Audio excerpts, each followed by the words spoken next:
Peace, everybody. Thank you for joining us as we share our story with you. This is our embodying our co-op's values, building a culture of accountability within our board and co-op. I am Kinga McCraven. I am the board president of the Common Share Food Co-op in Amherst, Massachusetts. I have been for about a year now, and I'm here with Emily Chiara. Do you want to introduce yourself? Sure. Hi, everyone. I'm excited to be with you all at Up and Coming. I'm Emily Chiara. I'm a board member on the board of directors for the Common Share Food Co-op and formerly the community engagement coordinator for the co-op. Beautiful. So we're excited to share our story with you today. We have prepared some slides to bring some visuals to you all and keep us on track. And we wanted to start with just giving a little bit of a background of where we are located and what our community is like. So we're in Amherst, Massachusetts. It's a small college town out in Western Massachusetts. We have a population of 38,000 people about. However, like I said, we have 3 major colleges and universities in our area. So that really impacts the amount of people that are in our community, and also with the students coming and going, that fluctuates and changes really often, as well as really affects the demographic of people that are in our area. So this map is just showing you the blue dots, or the blue marks are where we have UMass Amherst, Amherst College, and Hampshire College. And the green marks are showing where there are apartment complexes in the area. And then the little orange are the stores, the grocery. They're not all grocery stores, sometimes some of them are food marts. So you can see that they start to cluster over towards the left, but those ones are actually not in Amherst town. They're not actually in the Amherst town. And so we have a population of a lot of folks who are wealthier and college professors or even college students. And then we also have a lot of local folks who are in lower class brackets as well. And one of the, I included this little quote up on the left-hand corner because one of the sayings that is just really popular in our area is Amherst, where only the H is silent. And that's because of the pronunciation, right? We call it Amherst and not Amherst. But the saying is implying that this is a very progressive and liberal town where it's very inclusive and diverse. And that's not the experience that everybody has here. That's the narrative that's been told. But for people who are in lower class brackets, who are BIPOC folks, or anybody who is less privileged, that's not, or without privilege, that's not the experience that we have, that people are outspoken about the realistic dynamics and culture in Amherst. In fact, it's one of those things where it's kind of a gaslighting experience, and there's a lot of denial about what is really happening. And that can be like especially harmful because there's so much claiming for advocacy that's that there's claiming that there's advocacy happening, but in reality there's a lot of ignoring the struggles and disparities that are all over our community. Yeah, like Kinga was saying, there's a lot of segregation in our community that goes unspoken, and there's a lot of wealth inequity within Amherst and the surrounding community. So Amherst is an economic and an academic hub surrounded by a very rural area. And there's a lot of wealth, and there are also a lot of folks who are struggling to make ends meet. But there's still a lot of people that are surprised to learn that 97% of Amherst residents live in a USDA designated food desert, or more appropriately called a food apartheid in Amherst. And so that's where our co-op has been trying to come in and address a major community need for greater food access. We have a lot of apartment complexes that are coming through the center of town, but the surrounding areas, like Emily was just saying, are very rural and are much more wealthy and have greater access to, be able to get into a car and get their groceries, whereas our bus line is really not giving people the access that they need to be able to get to any of these stores. And then also in the stats in the next slide, you can see that we are about 75% white. And there is a diverse group of people that are in the area. However, they're very segregated. We're all very segregated. And there's not a lot of community spaces and resources to bring folks together and to give folks the resources that are really needed. And so those are the combination of those drastic, stats or demographics have really created a separation of even the reality for folks, that some people live in a experience in which they have access to the resources that they need, while others really don't. And so the disparities that are within our community are going largely unnoticed and unaddressed. Yeah.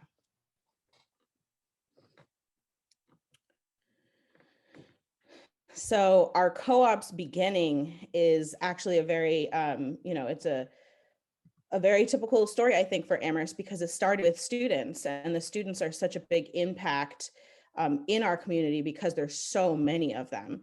They make up such a large part of our population, and a lot of students who come to one of the colleges or universities in the area actually really love Amherst. Like a lot of people tend to like really be fond of it and fall in love with it and stay here. And so we have lots of projects that come up through students, and this did start as a college project, and then eventually was adapted with community members, and we had a community meeting and a large kickoff event where over 100 member owners signed up. So those were our first member owners, and mostly signed up with one full payment were mostly affluent, older white folks. And so that actually we started to notice that our demographic was really focusing on only one, or a select group of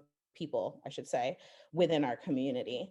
And with that, the rotation of leadership actually changed our focus many different times. So the students had one idea of how they wanted the co-op to look and feel. And then as the community started to get involved, that vision started to shift more realistically what was needed by those folks in the community. And because of that, there has been a huge shift of focus, drastic shifts of focus throughout our lifespan and our history together. This was a project that came from students at the University of Massachusetts. And this is an area in particular where there are a lot of cooperatives. There's some very successful food cooperatives in neighboring towns. And so they saw both a need for more access to healthy food in Amherst, and also wanted to know why Amherst couldn't have a food co-op also. And it initially started in 2014. It was officially created as the Amherst Community Co-op. And then eventually through the years, it morphed into the Amherst Food Co-op. Right. So then you'll see in our next slide that we had a complete rebranding and changing of our name. As you all know us, the Common Share Food Co-op, we not only, adapted a whole new brand with the visuals and a name and changing our name, but also changed our actual vision and our mission and established some values. Because another thing that was being recognized is that there was a lack of these things being clearly communicated and being of the community. So this we had some of our board members at the time, and this was right before Emily and I actually joined the co-op. So all of these changes happened before us, but right at the time, a little before that, and at the time of the change, there were some board members who were really advocating for a social justice focus and wanting to approach the co-op from social justice focus of making a more meaningful impact onto our community. And that's where these new vision and mission and values came in. So our values are really rooted in food justice, community third space, and inclusive economy. And so we really started to talk about how those things are actually all connected and how do we actually approach each of those values. And then we have our mission. This is our renewed mission. Owned by workers and consumers, the co-op is a grocery store that draws together the diverse communities of the Amherst area in an inclusive space supporting food justice and local resilience. Well, so first the mission and vision changed. And then shortly thereafter, again, before King and I joined the project, shortly thereafter, there was discussion about changing the name to the Common Share Food Co-op. It was decided that with a stronger focus of food justice in the mission, that we felt we couldn't move forward with the Amherst Food Co-op name because of the history of Indigenous genocide of Lord Jeffrey Amherst, who was also the namesake of the town, and also because we wanted our co-op, we wanted our message to be clear that this co-op is for everyone beyond just the Amherst community. And so we put out a survey to our member owners and asked them to contribute some ideas for new names and put out a vote, and Common Share was the winning name. Then shortly after Emily and I joined the board, we went to Up and Coming 2020. And that was a huge turning point for us because there was a lot that we learned and absorbed from our experience, and a lot of conversations that we had with other individuals and each other that really helped us look at our co-op completely differently and really ask ourselves the question of what were we accomplishing, and were we accomplishing what was being put into our values, our vision, and our mission. If these are our driving forces that are, our identity as a co-op and our goals as a co-op, who we strive to be, are we accomplishing these things right now as we're building this co-op? And so as we kind of laid out for you all the demographic and the landscape of Amherst versus like the way that it began and the demographic of who was our member owners, you can start to see that the pieces weren't quite fitting together. And so we came back to our board and started to have some really honest and real conversations about what are we noticing about the work that we're doing right now. Are we doing work that's in alignment with our vision, mission, and goal and values, or are we working in a direction that's simply trying to get a business up and running without actually honoring our social justice focus? So we started to notice that there were competing priorities: member owner growth versus meaningful community relationships, dedication to the social justice vision versus people who want a co-op, surface level understanding or denial of the reality of our community. So people were just in completely different places with where we wanted to move forward. And it was difficult for some folks to see how we can address a social justice mission, also actually building a feasible and quality and successful store, whereas other people were so focused on the social justice vision that they were losing sight of some of the more important pieces of how we can make this store be successful. This was coming from both our member owners and from our leadership too. There were members of our board that wanted to gain as many member owners as fast as we could, because we were feeling like this project had been organizing for so many years, and we wanted to have a physical store to prove for all of our work. And yet at the same time, we were talking about needing to build meaningful relationships, and that takes time, and that takes trust and building connections, and that takes a lot of work. And then at the same time, member owners who had the economic privilege to go to the next town over, as Kinga mentioned, to do all of their grocery shopping at Whole Foods. They didn't necessarily understand why food justice and social justice was such a key part of our mission. Some of them just frankly wanted a co-op as soon as possible, and not everyone, but we've had to do a lot of re-educating our membership to understand why we are organizing in this way. Absolutely. Especially because we noticed our demographic in our member ownership was like I said, really focused on certain particular people in our area that were wealthier and that were mostly white. And within our mission that we just read over, our vision that we just read over, to striving to end racism, that just doesn't match with what we're saying we stand for. And so, we were just noticing that the work we were doing in reality wasn't actually what we wanted it to be, or what we said we wanted it to be, and so I already kind of mentioned that there was a clear lack of a lack of clear direction, shiny object syndrome, especially with the shifting of leaderships. One leadership was just like really excited about getting the store open. The other leadership was really excited about getting the community together. And, it was like shifting back and forth all the time. Definitely feeling the pressure to launch forward, and unclear leadership expectations. There wasn't any, clearly defined guidelines or agreements that we had come up with together as to how we were going forth with leadership. And we definitely have had, I forgot to mention this, but we've definitely had folks too who member owners and people who have been in leadership who have mentioned to us that, business and social justice don't mix, that you can't do those two things at the same time.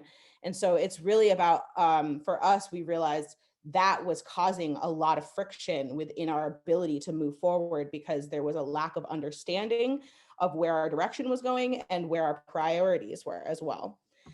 And within that, there is also scarcity mentality. So folks were really, quick to point out a problem, but not so much to come up with a solution, or people who are doubting their own abilities and, constantly suggesting that we need experts to come in and tell us, or not even tell us what to do, but also to do the work for us, whether that be lawyers or politicians or real estate agents, and feeling like we as a community can't come together and seek out that support outside of our leadership was really challenging. Even scarcity mentality when it came to our finances, and feeling like we, if we can purchase something that will help us move forward, that's going to hurt us in the long run because we don't have money to cover that now. So there was a lot of scarcity mentality that we've had to also grow from.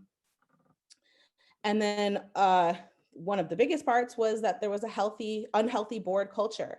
There was a lack of team spirit and functionality. Like, we had dysfunctional systems happening all throughout our workload, and folks who were feeling super burned out, which was a common experience, but was not openly discussed at all. And a highly uneven distribution of work, where some folks were taking on so much more of the load than others. And it wasn't something that was being addressed or talked about openly in a way that we were actually caring for each other on our team, and holding each other in our own personal lives to make sure that this co-op is already serving us in these roles that we're in. Along with the scarcity mentality, we had several board members who had been involved in the project since the very beginning. And we are very grateful for all of the amazing hard work that they've done. But I think there was this feeling that if I step down from the co-op, then what's going to happen? The co-op can't survive without me, or even not necessarily that person's skills, but just that having a body on the board. And we realized that was really unhealthy, and that doesn't allow for space for growth and new perspectives and new voices, and ultimately is inhibiting our social justice mission of including more voices of our BIPOC community, and including more voices of those who are experiencing who, food apartheid in the community firsthand. Absolutely. Absolutely. And ultimately, we noticed that there was just this very much so hustle mentality of fear, moving out of fear, like fear that, something that the co-op is going to suffer if you walk away or if we make certain mistakes, and ultimately these are all signs and symptoms of capitalism. And we really started to look at that as a bigger picture, that this productivity over wellness and caring for each other in our community was really hurting us and not actually helping us move forward with work, because people were so burned out and were not really like excited to come board meetings anymore or do their work, outside of board meetings. And so, yeah, some of the major themes that we walked away with are our actions and efforts did not match our vision, and we were not making meaningful or lasting relationships or impact within our community at the current moment. And that was something that we ended up having a lot of conversations about, is, does this matter right now while we're in the midst of building, or can we wait for it to matter when we're open? And ultimately, the answer we came up with is you can't wait for your efforts and actions to match your vision. You can't wait to make lasting relationships or meaningful impact within your community, because the way that you actually build something is the way that it's going to function. And if we build it out of scarcity mentality and lack and burnout and unwellness and fear and all of these productivity and hustle mentality, like capitalistic ways of being, then that's the way our co-op was going to function once it was open. And that was so far away from what we as a community wanted our space to look and feel like, and what was written in our vision, mission, and values. So, okay, so how we took action. We noticed as we reflected back, there was a couple of things that we did. We asked questions, we had personal reflections, we practiced honest communication with each other, and we started to connect with our community in more meaningful ways. And so it really was a moment of pause and assess. And so this, like I said, was all coming after up and coming of last year. So it was right around when the pandemic was starting as well. Actually, it was exactly right when the pandemic was starting. And so it actually ended up being a good timing for us to be able to communicate to our community easily that we needed to pause and assess. But also looking back, I think that this is just an important piece for us to do throughout our process, is to pause and assess at moments to see where we are and how things are going, and if we're heading in the direction we want to. So there was a list of questions that I had come up with to ask our board so that we could really evaluate where are we at, and is this, are we heading in the direction that we want to be heading in? And some of them are really simple, like, do we believe that we'll succeed in our mission? Why or why not? In what ways does the work we're doing right now reflect our values, vision, and mission? What does it actually look like to redistribute wealth? Because we talked about that a lot in our conversations. And how are we doing that right now on the board and with the people who are working towards this co-op? right? If we're wanting to make an impact on our community is sitting right here in the boardroom with us too. So if people are suffering on the board and doing the work, then how do we possibly think we're then going to serve and nourish our community beyond the board? Started to ask questions like, what percentage of the Amherst population and what demographic do you think we've reached so far?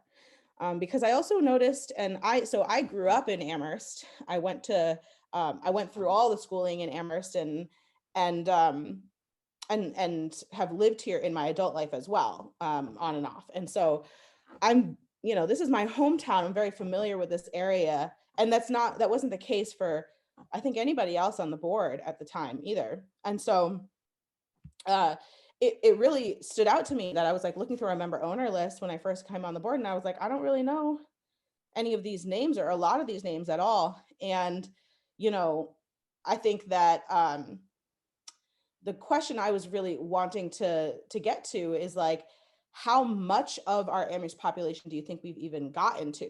So we might have gotten to a significant amount of a certain demographic, but what about the other demographics that we haven't reached yet? There's a whole slew of other people in this area that we haven't even been able to, reach at all, or and a lot of people who didn't even know that there was a co-op starting in Amherst.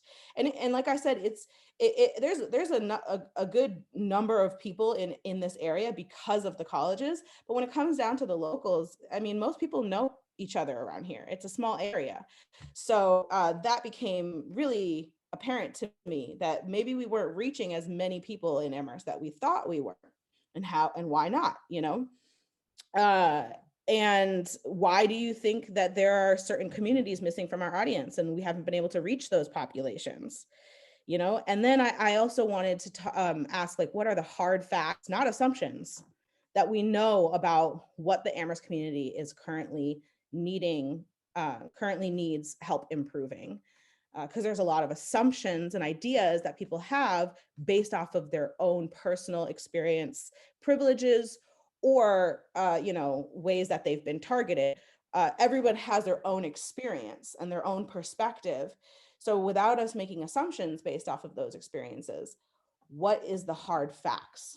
That's when we started looking at the map and realizing there is a huge difference between people who have access to drive to, like Emily said, over to the other town to get groceries versus people who just have the gas station right down the street from them, or what are everybody's different experiences with like access to resources through the school or through the universities and things like that. And so from here, after we were able to have this conversation and assessment, we started to research what are healthy board and co-op culture examples from other co-ops that we've gained relationships with. So we talked to Assabet Village, Gem City, and got some examples of how are you all, establishing a healthy board culture and making it so people are coming to the board excited to do the work and feeling the passion of your vision and your mission and not getting burnout, like, how are you doing that? And so there was a number of different things we started to do to establish systems and ways of being within our board that we could kind of lean on or use as our agreements. So we defined what are the role descriptions, because those weren't in place before, and got some general expectations written out in a document that we went over over and over as a community, as a board, and we invited some of the community to help too, to really make sure that we were looking at, okay, so what are the examples, and how do we want to adapt that? How does that fit into who we are and what our culture is, what we stand for? And then what's missing, like what actually doesn't fit and what's missing that we feel like is really important and a part of our values? How do we write those values into our expectations so that we actually are agreeing to, on paper, follow these values and really follow through with this? So yeah, and then we started to look at like what were the expectations for board accessibility and making sure we have BIPOC leadership. How are we vetting new board members and on board and giving them a full onboarding experience where they can really get familiar with the work that we're doing? How can we establish self-evaluation processes and accountability documents that will write out, that we can be able to self-evaluate how do we feel like we're doing, and then hold each other and ourselves accountable in a way that we've agreed to. And we really talked about agreeing to openly prioritize each other's needs and circumstances over productivity. So that's where it comes back to like the, undoing the capitalistic work culture of really recognizing what are each individual's circumstances and needs. We started to shift our meeting culture or our meeting agenda so that everyone gets a chance to check in on a personal level and share a report on what they've been working on. So everybody has to speak, everybody gets a moment to share, and we're all checking in and on the same page. And that's what our board meetings are really for.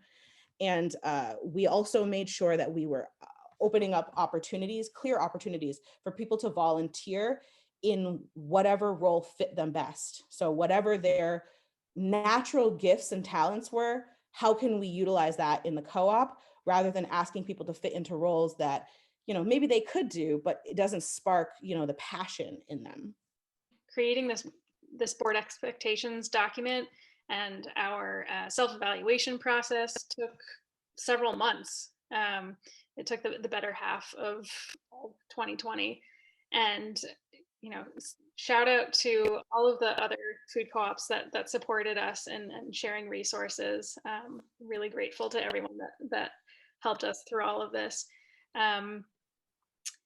But yeah, it was a long and difficult process. And while we were having these open and honest conversations on our board, some of our board members realized that they just felt like they no longer had the time and capacity to dedicate to this project. And there are no hard feelings. We're, again, very grateful to everyone who has supported this project. And it was necessary to move forward. And so at this point, by the time we finished our board expectations document, I think we were down to maybe 3 or 4 board members, and when we had started at around 8 at the beginning of the year. Mm-hmm. Yeah, by the time we had finished the doc, I think we had 4. When we were going through it, maybe we had about 5, but they like we started with 8 board members when we were in the pause and assess questions. At that moment, we were at 8 board members, and it started to become really clear to people how much their priorities or their vision that they saw for the co-op was actually not quite in alignment with where we were headed or what was written in our plan and our vision and our missions. Like once we really started talking about that, it became clear for folks that either there was too much expectation that was being asked of board members because there wasn't any clear expectations before, right? So when there's not expectations written, it's very easy to like, I'm passionate about this project, I want to be here, I want to help. Okay, but then when we started to establish what does helping and being here and being a part of this leadership really look like, and what do we need from our board members in order for us to actually be able to, successfully open this door, a lot of folks had to get really serious with themselves, and they realized, what, maybe it's not best for me or co-op that I stay a part of this project and I give space for somebody else to come in. I give, and we go back to that part of the fear of people being fearful to step down. That, I mean, I heard that from every single person who stepped down. They were fearful that the co-op needs them. And I often had the conversation with them, asking them, if this isn't really serving you in your life, are you really serving the co-op? And is the co-op, if you're afraid that the co-op needs you, then ask yourself, how can you best show up for the co-op? Maybe that looks like being a volunteer on a different level, but we have to be able to be real about is this giving me enough in my life that I'm giving enough back to the co-op? Because if we're not all giving our all in a way that's healthy for us as individuals, where we can still be, you know, well and successful and at peace in our personal lives, then we're not doing the work and we're not serving our community. Yeah, and what is So co-op if we're relying on one or you know, a small handful of people? That's right, not cooperative. right. And yeah, and not healthy for any one individual. Right. Um, yeah. So we started to also create systems for communication and accountability that were just much more transparent methods of working together. We use, you know, different tools like ClickUp, which is a project management program, where we can put all of our tasks out for the whole team to see them. You know, we can see who is assigned to, what is the due date, what are the details of what's happening. So we can all see what everyone is working on and when it's getting done, and ask for help from each other, because there was like no way we were organizing our work before. So we started to implement things like that, as well as Slack, where we could easily communicate with each other quickly, and while we were not in board meetings. Because that was one thing we started to notice too, is that our board meetings were so full of everyone asking each other questions that we weren't actually moving forward with things to the you know, efficiency that we could have. So we really started to establish a culture of getting work done on your own outside of board meetings and having different ways of communicating that work to each other. Organizing, you know, our documents in a you know, a private site that we have, and on our Google Drive and things of that sort, make sure things were cleaned up and organized well. Because a messy workspace, you know, it creates a messy mind or a messy way of moving things around. And we all know that, like when you see mess around your house, like it's hard to focus, you know? So we really started to, you know, give some attention to those things that always felt like we didn't have the time to do it. And there's so many other things that were more important to do it.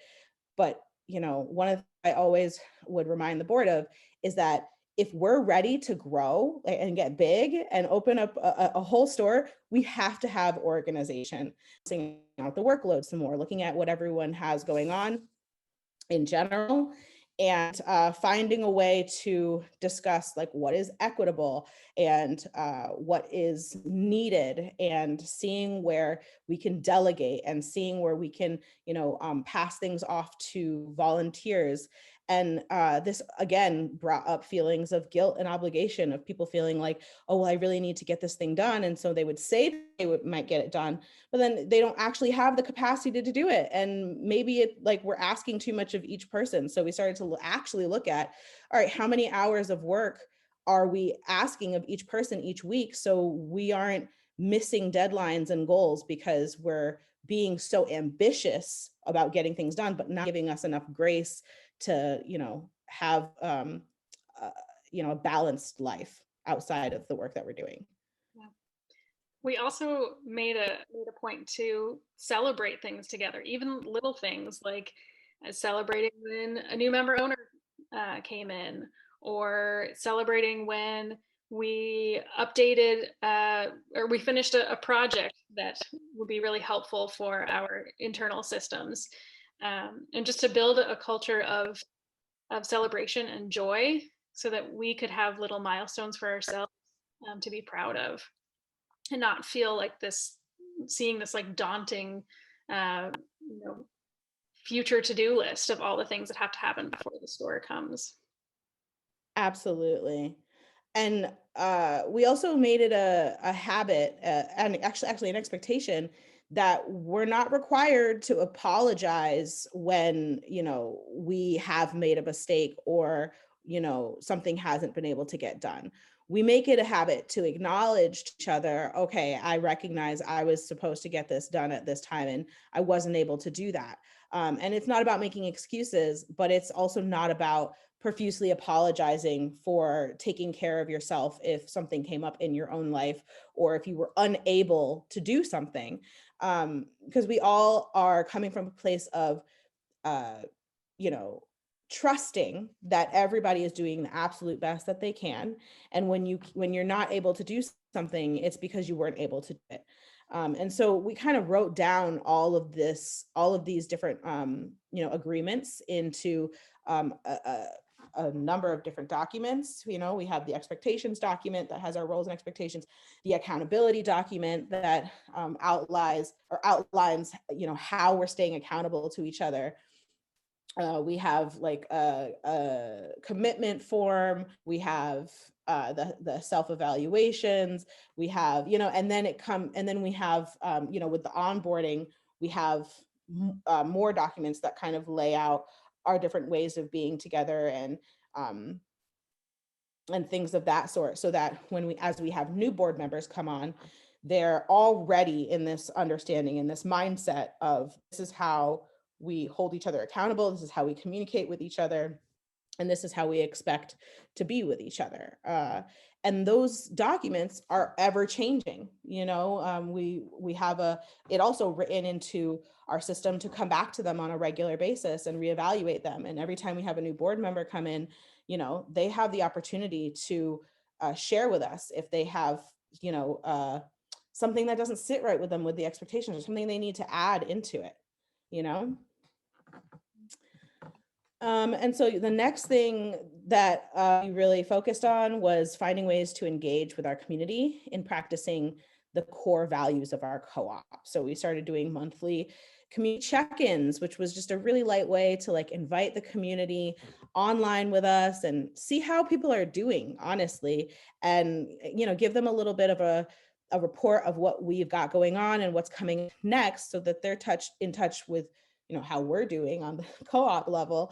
And then also opening up conversation to ask them a question of how, what they think how they think we should approach a certain, project that we're going into within the next month, or ideas that they have or suggestions that they have. And again, this all started during the pandemic. So this was also a great way to be in connection with our community when we really weren't able to do that before. And it actually, I think in a way, was really nice, because it was not as big of a production as having to rent a space and come together in person, but it made it really accessible for folks to just log in, in between dinner and bedtime or whatever, and, come and connect with the community. I think we've connected with more new people this past year because of the virtual community check-ins. Yes. People that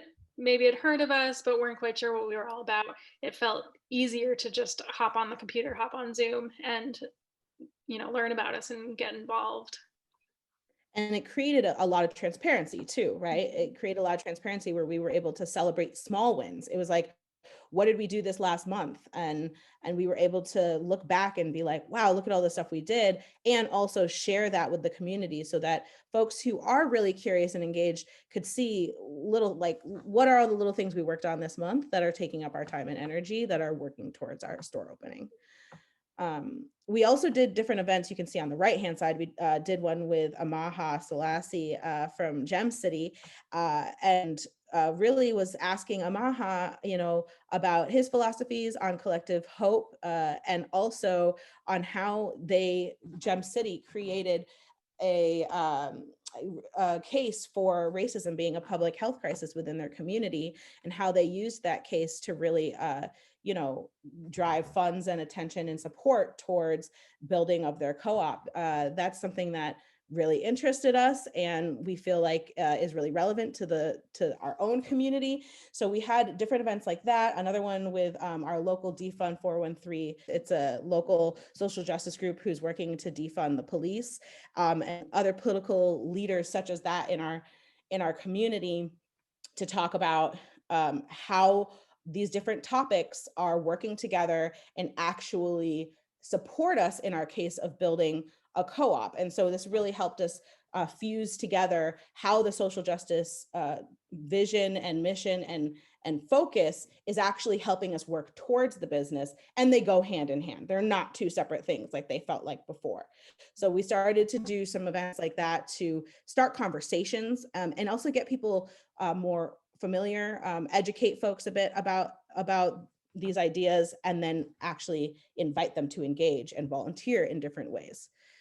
So and then we also looked at our member owner payment plan. We started shifting that and made different options for solidarity shares, which we were just making more accessible and more welcoming. Like the language was not so welcoming before, you know, and so we really wanted to give an option for folks who are BIPOC, self-identified BIPOC, to come get a free share, or low income folks to get a low cost share, and invite other folks to donate and raise up the funds to offer those shares. And it's actually been a really great program, and it's brought in a lot of member owners that I think were really hesitant before, because they were like, I can't afford this, you know, this share to this grocery store that doesn't exist, you know.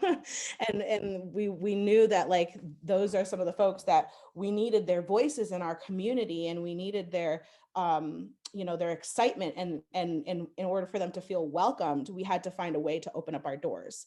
So that really I think made a big difference as well. As far as the kinds of events and partnerships that we started to grow this past year, really came out of trying to look at our project in the larger picture of what holistic health looks like in our community, and seeing health as being beyond just food, but also about community safety, working to address climate change. And so we've been building partnerships with other fantastic organizations that are really aligned with our mission and vision, and excited to continue to build those relationships and bring folks from those organizations into our projects and leadership as well. Yeah. So all in all, we really shifted away from the capitalistic structure of building the store as soon as possible by any means necessary, and more towards a vision of more towards looking at the vision of where we're trying to go and how we want to make impact with our community before the store even gets here. And so where are we now? We are looking for we're working on leadership recruitment and onboarding so we can build up our board. We, like we said, we had 8 board members at the start of this whole process. And now now Emily and I were the last 2 board members, and we just welcomed on a new board member who we've been onboarding this past month, who is up and coming with us this year. So woohoo, shout out to Lisa. So we'll be continuing to do that, especially increasing BIPOC leadership within our board and our committees, moving towards shared responsibility, you know, making sure that it's not just the board who's doing all this work, and it's not only just the committees either, but it's also the volunteers and our whole member owner that's really invested into the project, and understanding that the responsibility is on all of us. So it doesn't feel so hierarchical, and like people who are in leadership don't feel so much weight all the time. We really want to communicate transparently to our community so they can get that. And continuous reflection and flexibility, because it's a constant revolving door of, you know, what are the changes that we need to implement, or what's working and what's not working, and, you know, what are some other harmful or unhealthy, you know, cultures or habits that we have within our board that we haven't identified yet. Like, we're constantly uncovering new ways to, you know, try to make things more accessible and attainable for folks. And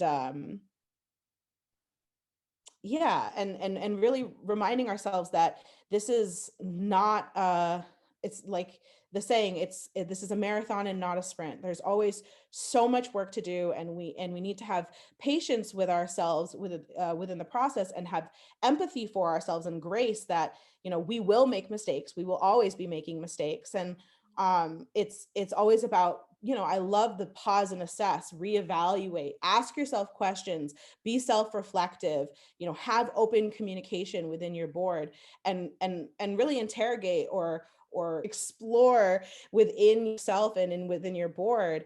What are ways that maybe we're upholding capitalistic structures, or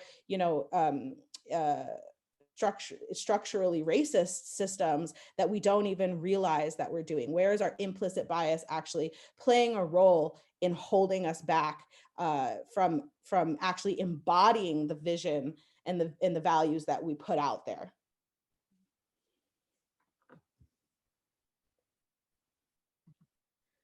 So once again, like, this is just the beginning.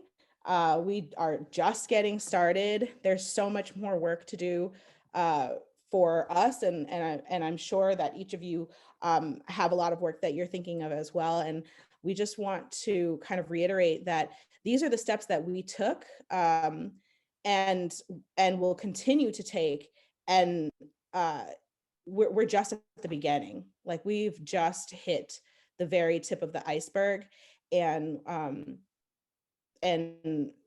this is not like necessarily, like, even if you implement these different changes within your own co-op or within your own board, it's really about looking internally at yourself, your own implicit bias, and your own you know understanding or assumptions of your experience, and being able to remove that so that you can look at what's really in front of you. What is the real impact, what are the actions that you're doing, and are they actually matched with your vision, your values that are in your co-op, and really starting to have honest conversations about that, and being willing to be wrong, to get it wrong, and to make mistakes, and to try it again, and to look at it from fresh eyes every single time.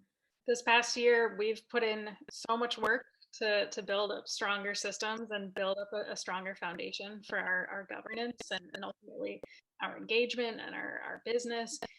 And so, as Kinga said, we're like at the top of the roller coaster, about to really like dive in, and really hoping to not hoping to, we know and are excited for all this hard work to pay off.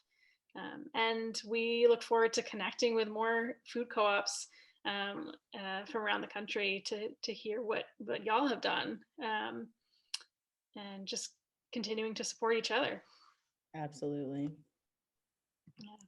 Absolutely. So thank you all so much for joining us and for hearing our story, for giving value and time to our voices and our experience. And if you have any questions, feel free to reach out to us at bod@commonsharefood.coop. And we're happy to share with you, some resources that have helped us, or that we've been able to put together. And we wish you all so much peace and joy and success on your own journey of finding how to embody your own co-op's values. Yeah. And enjoy Up and Coming. Yeah. Forward to being in person all together next year. Yeah. Woohoo. Thanks, y'all.